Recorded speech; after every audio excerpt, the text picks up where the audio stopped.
Halo, Assalamualaikum warahmatullahi wabarakatuh. Salam sejahtera semua. Kali ini kita akan membicarakan mengenai induksi matematika, materi matematika wajib untuk kelas 11 SMA. Induksi matematika itu merupakan salah satu metode pembuktian di dalam matematika ya. Nah, setiap pernyataan atau rumus dalam matematika itu harus teruji, bro. Harus terbukti benar. Dan pernyataan itu bernilai benar jika pernyataan itu bernilai benar untuk seluruh anggota ruang pembicaraan atau semesta pembicaraan. Enggak boleh kebenarannya itu hanya untuk sebagian aja. Harus untuk keseluruhan. Kalau ada satu saja dari anggota ya yang ternyata pernyataan atau rumus itu tidak memenuhi, maka kebenaran pernyataan itu sudah dianggap gugur ya. Nah, jadi kalau kita ingin membuktikan suatu pernyataan itu salah, cukup diambil satu sampel aja, bro. Ya, cukup ditemukan satu contoh yang menyatakan bahwa rumus itu tidak berlaku. Oke, saya kasih contohnya deh. Misalnya seperti ini. Ini contoh yang salah ya. Buktikan bahwa 1 ditambah 2 ditambah 3 seterusnya sampai N itu adalah sepertiga N kali N plus 2. Cara membuktikannya gimana? Kita cari, misalnya ini kita sebut PN aja ya.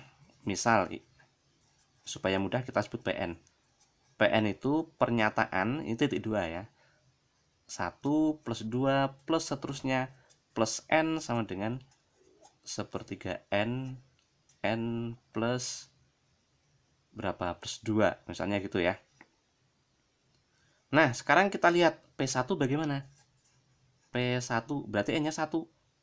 N1 artinya ini berhenti sampai 1 doang, bro. Berarti 1, ruas kiri, ruas kanannya sepertiga dikali 1, 1 tambah 2, 3. Ini benar atau salah? Oh, ternyata ini benar ya. Nah, coba kita lanjutkan. P2 berarti N-nya 2. Berarti sampai 2 dia berhenti. 1 tambah 2. Nah, ruas kiri 3, ruas kanan bagaimana? Sepertiga kali 2, 2 tambah 2, 4.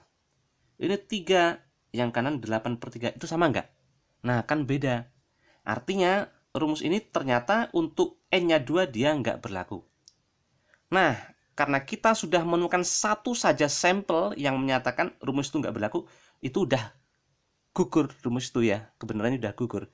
Kita enggak usah ngelanjutin lagi. Karena sudah berhasil ditemukan ya.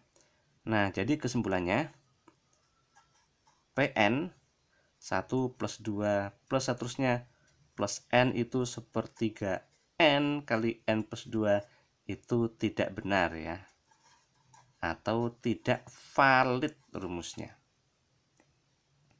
Jadi, untuk membuktikan suatu pernyataan atau suatu rumus itu salah, cukup diambil satu sampel aja ya, yang menyatakan bahwa rumus itu nggak berlaku, itu udah cukup ya.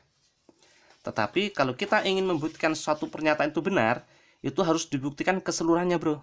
Misalnya kayak gini, apakah suatu pernyataan atau rumus PN itu benar? Yang harus kita tunjukkan berarti P1 harus benar, P2 harus benar, P3 harus benar, dan seterusnya. Tapi sampai kapan? P100 harus benar. Tapi sampai kapan? Apa sampai 100? Jangan-jangan yang ke 101 salah. Berarti harus terus tunjukkan. Sampai kapan? Apa harus sampai 1000? Kan belum tentu. Jangan-jangan yang ke 1001 belum benar. Jadi harus ditunjukkan keseluruhannya. Tetapi kalau cara menunjukkannya seperti ini, itu tentu sangat tidak efektif ya. Nah ini kita atasi dengan metode-metode pembuktian di dalam matematika. Setidaknya ada 3 metode pembuktian, bro.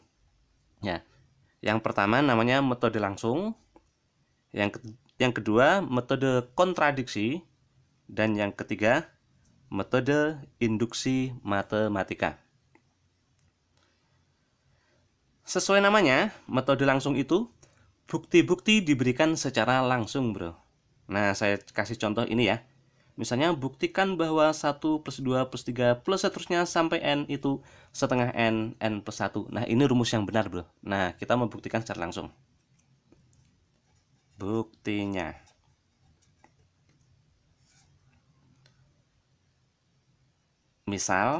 kita misalkan 1 plus 2 plus 3 plus seterusnya yang mau dibuktikan itu sampai N.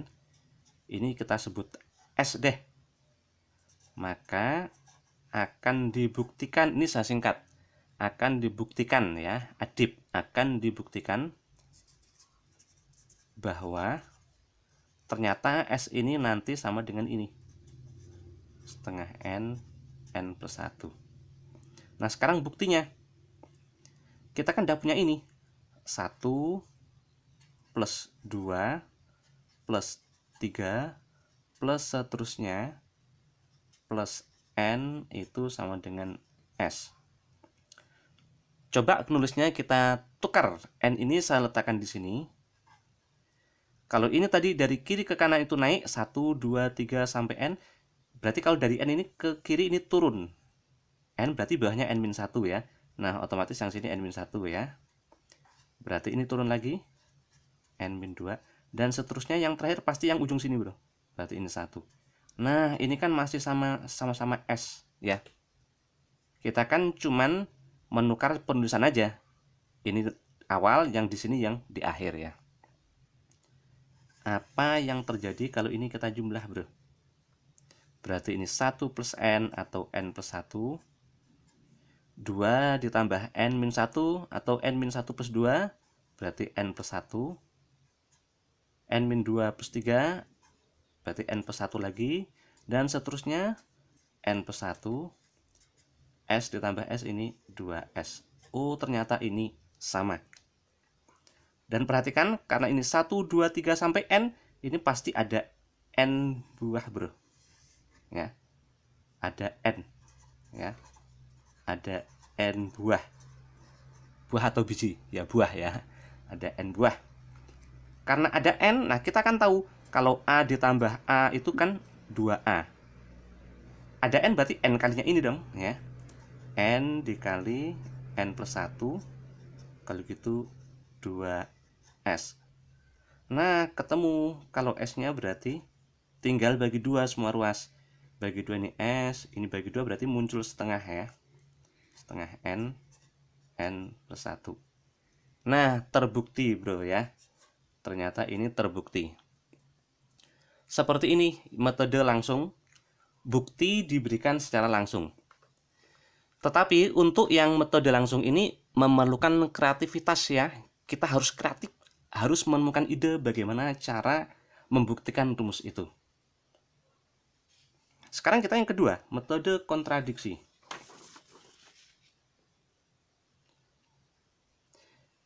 Metode kontradiksi, caranya, misalnya kita mau membuktikan rumus PN itu benar. Caranya adalah kita andaikan atau kita asumsikan bahwa pernyataan P atau PN itu salah. Berarti andaikan itu salah bro. Kemudian ternyata dengan proses-proses matematika kita bisa menunjukkan adanya kontradiksi. Nah berarti ini harus tunjukkan ya kontradiksi itu ya. Kalau ini berlaku ternyata kok muncul kontradiksi, maka berarti asumsi ini berarti salah. Asumsinya apa? Pernyataan P salah itu salah. Berarti yang benar P itu haruslah bernilai benar. Nah caranya seperti itu. Tetapi untuk contoh tidak saya berikan ya, karena ini agak sulit, dan untuk SMA juga ini tidak dipelajari ya. Nah kita langsung ke yang induksi matematika. Metode induksi matematika, misal kita ingin membuktikan pernyataan atau rumus PN itu benar. Pertama langkahnya, tunjukkan ada nilai awalan PN yang benar. Misal N1 atau 2 atau 3 dan seterusnya bro. P1, P2, P3 yang benar ya. Nah berarti kan misalnya P1 udah benar tuh. Misalnya P1 udah benar. P1 sudah benar. Nanti P2, P3 kan harus tunjukkan itu benar. Tapi apa mau kita tunjukkan itu kan sangat banyak, nggak efektif ya. Nah langkahnya adalah asumsikan PN itu benar untuk N sama dengan K. Kita ambil sembarang. Andaikan ini benar, asumsikan benar, maka harus ditunjukkan dia itu juga benar untuk N di atasnya bro. Untuk N sama dengan K plus 1. Kalau ini berlaku, apa artinya? Berarti setiap PK ini benar, ternyata, maka ternyata PK plus 1 benar, Itu apa artinya? Berarti setiap benar, atasnya pasti benar. Dan karena P1 tadi benar, atasnya pasti benar, yaitu P2. Itu otomatis benar. Dan karena P2 itu benar, otomatis P3 itu benar. Karena P3 benar, otomatis atasnya lagi, yaitu P4 itu benar. Dan demikian seterusnya, bro. Itu pasti benar ya. Nah, kalau berlaku seperti ini berarti rumus PN itu valid untuk setiap N yang dimaksud. Yang dimaksud itu artinya mulainya mungkin dari 1, mungkin dari 2, mungkin dari 3, dan seterusnya. Oke, langsung aja deh kita ke contohnya ya. Misalnya kita hendak membuktikan ini. Buktikan bahwa 1 ditambah 2 ditambah 3 seterusnya sampai N itu setengah N plus 1. Ini benar. Langkah pertama, sebentar, misalkan dulu deh. Misal PN itu pernyataan 1 ditambah 2 tambah 3 tambah seterusnya sampai N setengah N plus 1. Nah, langkah awal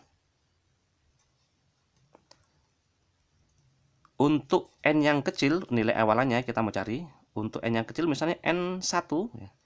Sorry, ini saya kasih tambahan N anggota bilangan asli. Untuk N sama dengan 1, bilangan asli dimulai dari 1 ya. Untuk N sama dengan 1, maka P1. N1 berarti P1. Berarti E-nya hanya 1 doang. Berarti ini 1. Ruas kanannya setengah kali 1. 1 tambah 1, 2. Ini benar atau salah? Oh, ini kan benar. Berarti langkah pertama terpenuhi. Ada nilai awalan yang benar. Langkah berikutnya, asumsi atau asumsikan PN benar untuk N sama dengan K. Nah, kita harus tahu apa maksudnya ini, bro. Artinya, kita tulis dulu di sini. Artinya, kalau PN itu benar untuk N sama dengan K, artinya berarti PK 1 plus 2 plus seterusnya plus K itu benar setengah K plus 1 ya. Akan ditunjukkan, akan dibuktikan, adib akan dibuktikan PN benar untuk N di atasnya. Nah, ini harus tahu apa artinya ini. Artinya ini kita tulis dulu. Artinya PK plus 1, 1 plus 2 plus seterusnya sampai K plus 1 ya. Berarti K plus 1 itu sama dengan setengah K plus 1 K plus 1 plus 1 atau K plus 2. Nah, ini mau ditunjukkan, mau dibuktikan. Asumsikan benar untuk N sama dengan K, artinya ini. Akan dibuktikan benar untuk N sama dengan K plus 1, artinya ini. Nah, ini mau kita buktikan. Nah, sekarang kita buktikan. Bukti. Mana yang mau dibuktikan? Ini, bro, atau ini? Nah, 1 plus 2 plus seterusnya plus K plus 1. Ini mau dibuktikan bahwa dia nanti sama dengan sini. Nah, pembuktian ini harus menggunakan asumsi. Ingat, asumsinya harus kepakai, bro. Yang tadi asumsinya harus dari asumsi ini. Berarti ini diubah jadi ini, bro. Nah, perhatikan ini ada yang sama ini. Nah, berarti segini kita ubah jadi setengah K plus 1 ya.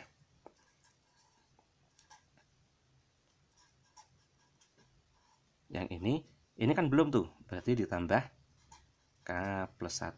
Atau saya kasih kurung gini. Perhatikan ada yang sama. Bisa coret? Jangan ya, bukan dicoret ya. Tetapi yang sama itu dikeluarkan. K plus 1 keluar dalam kurung. Karena ini udah keluar, berarti masih ada ini. Setengah K. Karena K plus 1 keluar, berarti yang sini tinggal plus 1. Perhatikan kita mau membuktikan ke sini nanti, bro. Hasil perkalian setengah dengan K plus 1 dengan K plus 2. K plus 1-nya sudah. Nah, setengahnya ini kita keluarkan. K plus 1. Setengahnya keluar dalam kurung. Berarti harus K. Kan setengah K nih. Supaya plus 1 setengah harus dikali dengan positif 2. Apa artinya ini? Artinya berarti ini setengahnya bisa maju ke depan. K plus 1. K plus 1 plus 1. Nah, ternyata kita berhasil menunjukkan bahwa ini tuh nilainya yang seperti ini. Nah, ini kan sama tuh, bro. Ya. Nah, karena terbukti ya dua langkah ini sudah kita lewati dan terbukti berlaku, maka kesimpulannya ini jadi ya, titik 3 itu jadi ya. Kesimpulannya Pn 1 plus 2 plus 3 plus seterusnya plus N sama dengan setengah N plus 1 untuk N anggota bilangan asli itu valid, rumusnya benar. Nah, seperti ini bro ya, pemahaman mengenai induksi matematika ya. Mudah-mudahan yang sedikit ini bermanfaat, dan lanjutkan lagi mempelajari induksi matematika di contoh soal berikutnya di video saya yang berikutnya ya. Jangan lupa subscribe, like, share ke orang-orang bro. Siapa tahu video ini bisa bermanfaat buat orang banyak, dan jangan lupa kasih komentar. Terima kasih atas dukungannya. Wassalamualaikum warahmatullahi wabarakatuh.